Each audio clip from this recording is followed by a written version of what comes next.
So while we're getting ready, I'd like to just add my congratulations to Nitesh and Bhadresh and Krishna. It is really thrilling to see the evolution of IGCW over the years. And it's especially thrilling to see the establishment of a national level award to highlight, to celebrate accomplishments in the chemistry and chemical enterprises. Nitesh asked me to just spend a little bit of time, since we do have people here who are not necessarily technical, part of that community that isn't, just to provide a little bit of a broader context for why this award and what we're trying to do. So someone earlier today mentioned that no one had put up a chart like this, so I apologize if you've seen this now twice in the day. But the UN put together 17 Sustainable Development Goals back in 2015. And these really are the world's to-do list in terms of sustainability. And I thought it would be useful to highlight those particular goals that I think really promote or require a tremendous amount of effort on the part of the chemistry enterprise. So first, hunger, food security, and improved nutrition for sustainable agriculture. Everything from crop protection agencies to fertilizers and the delivery of those things heavily dependent upon chemistry and chemical engineering. And the way that we're currently doing that needs to evolve if we are to meet the ever-increasing needs for food throughout the world. Secondly, inclusive quality education. Green chemistry is something that in most of the world isn't taught. And I would say that quality education should require teaching green chemistry fundamentally from the earliest ages on through postgraduate education. Access to clean, potable water and sanitation.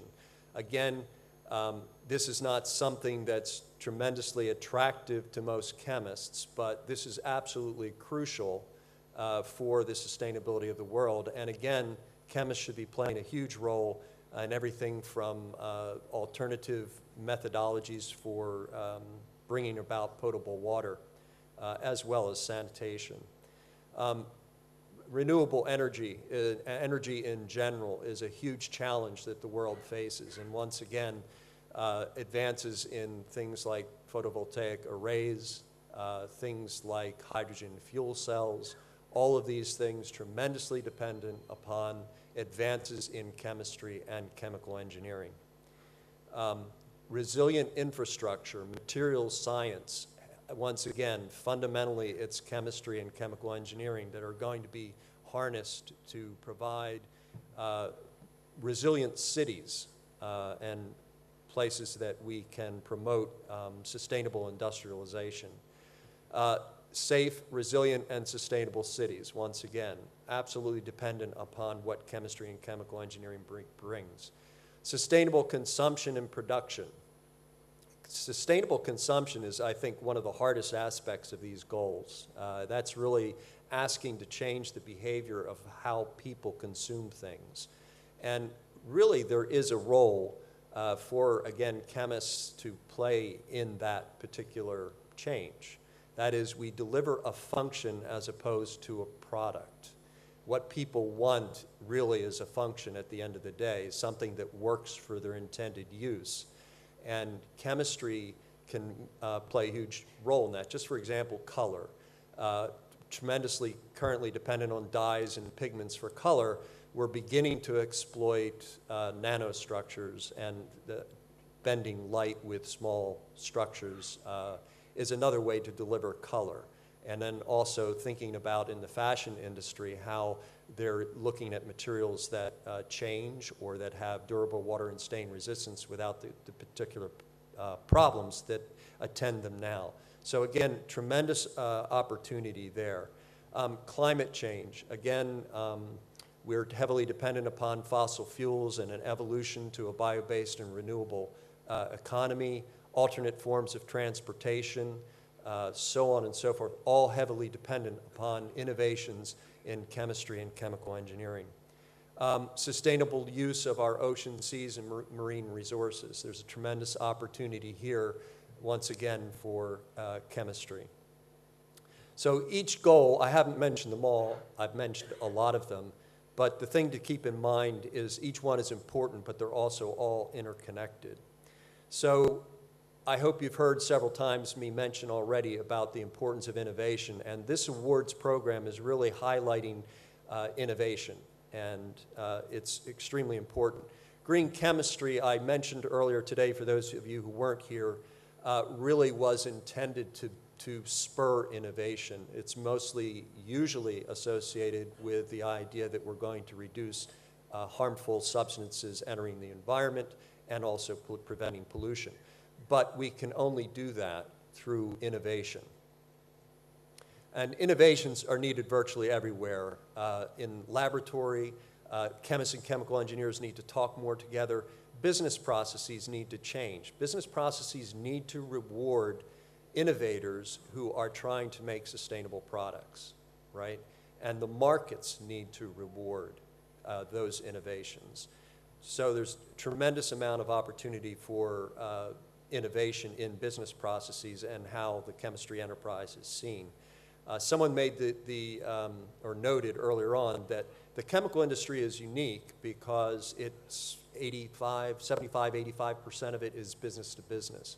And so most consumers go through their daily lives not really understanding or appreciating how important the chemical enterprise is to their very existence. The awards here are really predicated or based upon ideas of principles of chemistry and engineering. So three main buckets. One is we want to consider about maximizing resource efficiency, right? The problem that much of us face is a high degree of consumption in the world, and we need to make sure that we are both, we're using the materials that go into products and services, and the energy that goes into that is used as efficiently as possible. The second thing, again, around green chemistry and engineering is eliminating and minimizing hazards and pollution. I talked about that a little bit more. Extremely important. And finally, design plays a critical role. So we need to design things from a life cycle perspective and from a sustainability perspective. The two go hand in hand. And the problem is that many people in chemistry and engineering really do not take into account the life cycle thinking. So the awards program was really, all these principles of chemistry and engineering that you've seen underneath the main headings were distilled down into some categories. And these are really the categories. So first of all, the expectation was that the award was addressing a real world problem or a challenge that was being faced. So it could be in chemistry or in engineering, either one, but it had to be something that was a challenge. The second thing was connection to sustainability in some form or fashion. So I know most of you are familiar with sustainability. It's been discussed throughout the day, either a triple bottom line, some people put in 4 different aspects, but basically social, environmental, and economic benefits. So these awards are really trying to highlight those innovations that really connected to sustainability. Environment, health, and safety considerations are key. It tells us how bad some of the materials that are being used are and how safe they are. One of the problems with chemistry many times is that many of the materials we use are very toxic, or they blow up, or they catch fire. They're things that we really want to try and move away from.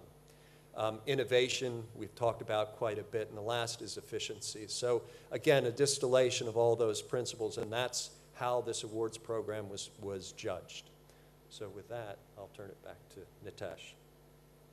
And again, just congratulations on bringing this to fruition. I was extremely surprised by what I heard today, and pretty excited. Why? We, Solvay, have a relatively important footprint in India, and we also have set up a research center 5 years ago in India. And at first sight, you would not expect that such a conference would happen in India. Okay? So it is extremely, in my view, positive to see what is happening here, to see that India is going probably at the same pace than other countries.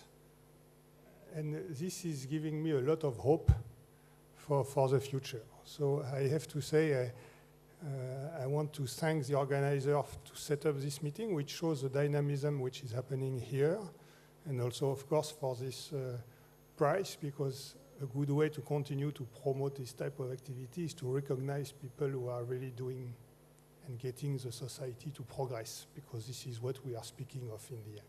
Thank you.